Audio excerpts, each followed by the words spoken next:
नमस्कार दोस्तों। एक बार आपके सामने फिर से हाजिर हूँ एक बहुत ही प्रेरणात्मक और शिक्षाप्रद कहानी लेकर। और ये कहानी मैंने आदरणीय गोविंद शर्मा जी की किताब हवा का इंतज़ाम में से ली है। और कहानी का शीर्षक है दोस्ती। हम सबको दोस्त की बहुत ज़रूरत होती है। वो दोस्त ही हैं जो हर सुख दुख में हमारा साथ देते हैं।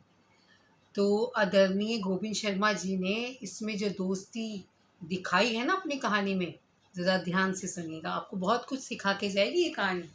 चलिए मैं शुरू करती हूँ और आप सामने बैठ जाइए जल्दी से सुनने में कहानी। दोस्ती। कस्बे की उस गली में रहने वाले लोग दिन में काम करने बाहर जाते थे। विपिन और नितिन भी सुबह घर से निकलते और शाम को ही घर आते। विपिन के पास डब्बू और नितिन के पास बब्बू नामक कुत्ता था। उनके पाले हुए कुत्ते दिन भर घर में अकेले रहते। एक दिन विपिन का कुत्ता अकेलेपन से बोर होकर चिल्लाने लगा। कुछ दूसरे घरों के कुत्ते भी चिल्लाए। एक आध घर में कुछ वृद्ध भी थे।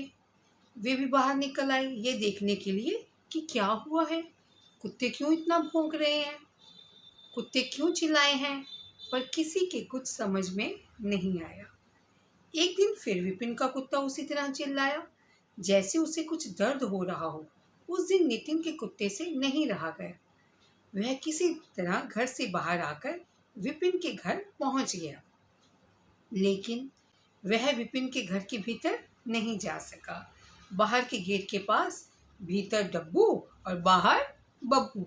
गेट लॉक था, वो अंदर तो जा नहीं सका, पर दोनों एक दूसरे को निहारने लगे। दोनों एक दूसरे को देखा और अपनी पूंछें हिलाई। वो पूंछें क्यों हिलाई? दोनों को एक दूसरे पर प्यार आ रहा था। दोनों दोस्त बन गए। अब तो मौका मिलते ही बब्बू डब्बू के पास पहुंच जाता। दोनों को घर के बाहर आकर गली में पहुंचने का रास्ता मिल गया था। दोनों दिन में आपस में मिलते, खेलते और अपने अपने घरों की रखवाली भी करते। दोनों में दोस्ती गहरी होती गई। विपिन और नितिन को उनकी दोस्ती का कुछ पता ही नहीं चला। एक दिन बाजार में नितिन ने विपिन के बारे में कुछ लोगों को भड़का दिया। हालांकि विपिन ने कुछ नहीं किया था। विपिन को गुस्सा आया और उसने बाजार में झगड़ा नहीं किया। शाम को नितिन के घर उलाहना लेने गया। उसे आता देख नितिन एक तरफ छिप गया और बब्बू को विपिन की तरफ जाने का इशारा कर दिया।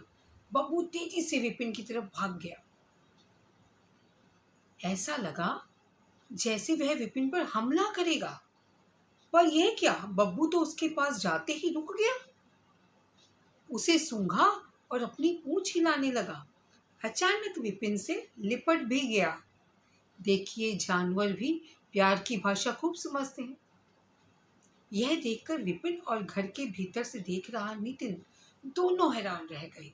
बब्बू के इस व्यवहार से हैरान विपिन नितिन से कुछ कहे बिना ही वापस आ गया। उधर नितिन ये सोचने लगा कि यह कैसे हुआ, बब्बू ने उस विपिन को अपना दोस्त कैसे मान लिया। हो सकता है जब बाहर होता हूँ तब यह विपिन यहाँ आकर बब्बू को कुछ खाने के लिए देता हो और इस तरह दोस्ती कर ली होगी। यह गलत है, ऐसा क्यों करते हो? यह शिकायत करने के लिए वह विपिन के घर की ओर चल पड़ा। विपिन उस समय किसी काम में व्यस्त था। वह जल्दी घर से बाहर नहीं आ सका, पर विपिन का डब्बू, जो उसका कुत्ता था डब्बू, वह बाहर आ गया। जब उसने दरवाजे की खटखटाहट सुनी तो डब्बू बाहर आ गया। वह नितिन को देखकर भौंकने ही वाला था कि एकाएक चुप हो गया और अपनी पूंछ हिलाने लगा। नितिन हैरान रह गया। विपिन बाहर आया तो नितिन कुछ बोल नहीं सका। क्यों आए हो मेरे घर पर? आया तो तुमसे झगड़ा करने, शिकायत करने, पर तुम्हारे डॉगी ने मित्रवत व्यवहार कर मुझे हैरान कर दिया। विपिन बोला, कल शाम मेरे साथ भी ऐसा ही हुआ था।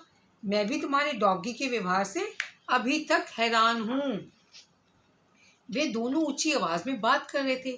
पड़ोस में रहने वाले एक बुजुर्ग ने उनकी बात सुन ली। वे दोनों को जानते थे और यह भी जानते थे कि दोनों में बनती नहीं है। वे दोनों के पास आए और बोले, तुम दोनों हैरान ना हो कि डब्बू और बब्बू से कभी मिले ही नहीं, तो फिर वे तुम्हारे दोस्त कैसे बन गए? सुनो, दिन में जब तुम दोनों बाहर होते हो तब डब्बू बब्बू घरों में अकेले रह जाते हैं, बोर हो जाते हैं। इस अकेलेपन से दोनों ने आपस में दोस्ती कर इस अकेलेपन से बचने का रास्ता निकाल लिया है। दोनों दिन में कई बार मिलते हैं, खेलते हैं। हो सकता है ऐसा हो, पर हमारे दोस्त कैसे बन गए ये? यह जीव बड़ा समझदार होता है। केवल शक्ल ही नहीं, दोनों को शरीर की गंध से भी पहचानते हैं। जब तुम लोग घर आते हो तो तुम्हारे डब्बू बब्बू तुमसे लिपटते हैं। उनके शरीरों की गंध तुम्हारे में रह जाती है। डब्बू को बब्बू की गंध विपिन को सूंघने से मिली। अपने अपने दोस्त की गंध जिसमें मिली उसको इन्होंने अपना दोस्त मान लिया। विपिन और नितिन ने एक दूसरे की तरफ देखा पर बोले नहीं। बुजुर्ग बोले, देखा इन जीवों को कैसी दोस्ती कर लेते हैं और फिर उसे निभाते भी हैं। एक तुम हो, इंसान होकर भी बिना बात आपस में लड़ते झगड़ते रहते हो, एक दूसरे के प्रति मन में गांठ रखते हो।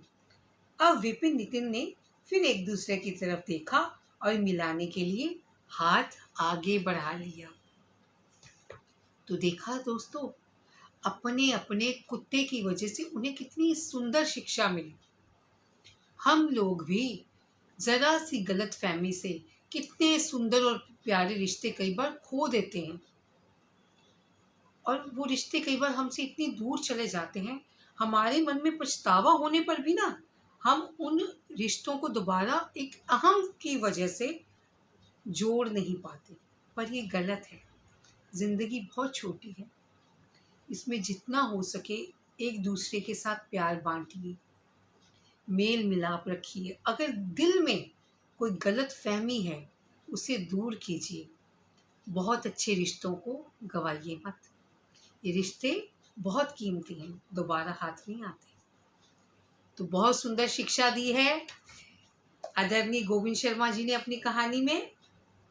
तो फिर से एक कहानी और लेके आऊँगी आपके इसी चैनल आकर्षण पर। आशा करती हूँ आप मेरी कहानियाँ सुनते होंगे और अमल भी करते होंगे। तो मिलती हूँ। धन्यवाद।